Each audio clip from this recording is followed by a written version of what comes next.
Cancer Healer Center, a new beginning. भाजपने विधानसभेत आपली ताकद दाखवली आहे। एकमत न झाल्यास भाजप स्थानिक स्वराज्य संस्था स्वतंत्र लढणार, मंत्री अतुल सावेंचं सूचक विधान। मनापासून संकल्प केला तर स्थानिक स्वराज्य संस्थेच्या निवडणुकीमध्ये शिवसेनेला भरघोस यश मिळेल, उपमुख्यमंत्री एकनाथ शिंदेंकडून विश्वास व्यक्त। अशोक मोहितेला मारहाण करणाऱ्या दोन्ही आरोपींना अटक, अभिषेक सानप आणि वैजनाथ बांगरला जालन्याच्या कन्नडमधून अटक, धारूर पोलिसांची मोठी कारवाई। कौटुंबिक हिंसा करणारा व्यक्ती मंत्रिपदावर राहू शकतो का? सरकारनं अशा मंत्र्याची हकालपट्टी केली पाहिजे, विजय वडेट्टीवारांकडून धनंजय मुंडेंच्या हकालपट्टीची मागणी। आमदार सुरेश धसांकडून वाल्मिक कराड आणि विष्णू साठेच्या नार्कोटेसची मागणी। नार्कोटेसमध्ये आकाच्या आकाचं नाव आलं तर त्यांचीही नार्कोटेस झाली पाहिजे, सुरेश धस यांचं वक्तव्य। महायुतीला छत्रपती शिवाजी महाराज ईव्हीएम मशीन वाटतात, सीएसएमटी स्थानकामध्ये शिवरायांचा पुतळा कधी लागणार? त्यांनी शिवरायांचा पुतळा न लावल्यास आम्ही पुतळा लावणार, उद्धव ठाकरेंचा इशारा। मनसे अध्यक्ष राज ठाकरे पंढरपूर दौऱ्यासाठी रवाना, राज ठाकरे स्थानिक नेते आणि पदाधिकाऱ्यांशी चर्चा करणार, संघटनात्मक बाबींवर पदाधिकाऱ्यांशी चर्चा करणार असल्याची माहिती।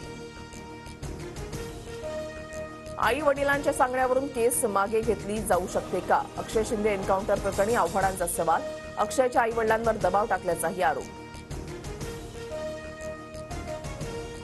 आम्ही दोघे सगळ्यांना उडवून टाकू, महायुतीच्या नीट बातम्या द्या, नाहीतर बघा, अजित पवारांचा पत्रकारांसमोर मिश्किल संवाद। राज्यामध्ये गुइनेल बॅरे सिंड्रोममुळे आणखी एका रुग्णाचा मृत्यू, पुण्यामधील खासगी रुग्णालयामध्ये 62 वर्षीय रुग्णाच्या मृत्यूची नोंद, राज्यामध्ये जीबीएस बळींची संख्या 6 वर। आकाशवाणी आमदार निवासामध्ये पहाटेच्या सुमारास आग, एसीमध्ये आग लागल्याची प्राथमिक माहिती, अग्निशमन दलाकडून आगीवर नियंत्रण। बदलापुरात शिक्षकाकडून विद्यार्थिनीचा विनयभंग, शिक्षकाकडून विद्यार्थिनी आणि तिच्या आईला उद्देशून अश्लील शिलेबाजी, पॉक्सो कायद्याअंतर्गत गुन्हा दाखल करत नराधम शिक्षकाला बेड्या।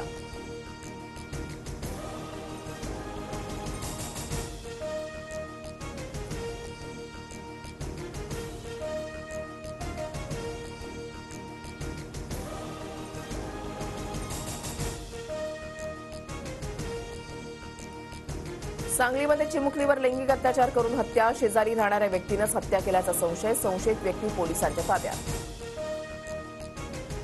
नाशिकच्या सिडको परिसरात कारनं चिरडल्यानं 5 वर्षीय चिमुकल्याचा मृत्यू, वडील मोबाईलमध्ये गुंग असतानाच डोळ्यासमोर मुलाचा अपघात।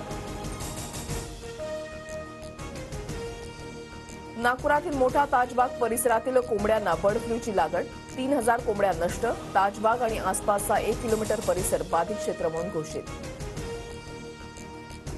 लाडकी बहीण योजना लाभार्थ्यांमध्ये 1 महिन्यामध्ये 5 लाखांनी घट, लाभार्थ्यांची संख्या 2,46,00,000 वरून 2,41,00,000 छाननी प्रक्रिया सुरू असताना नवी माहिती समोर।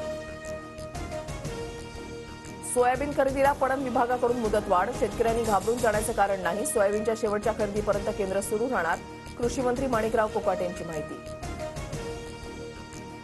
आरबीआयचं पतधोरण आज जाहीर होणार, पतधोरण समितीकडून रेपो दरामध्ये 0.25% कपात होण्याची शक्यता। Cancer Healer Center, a new beginning.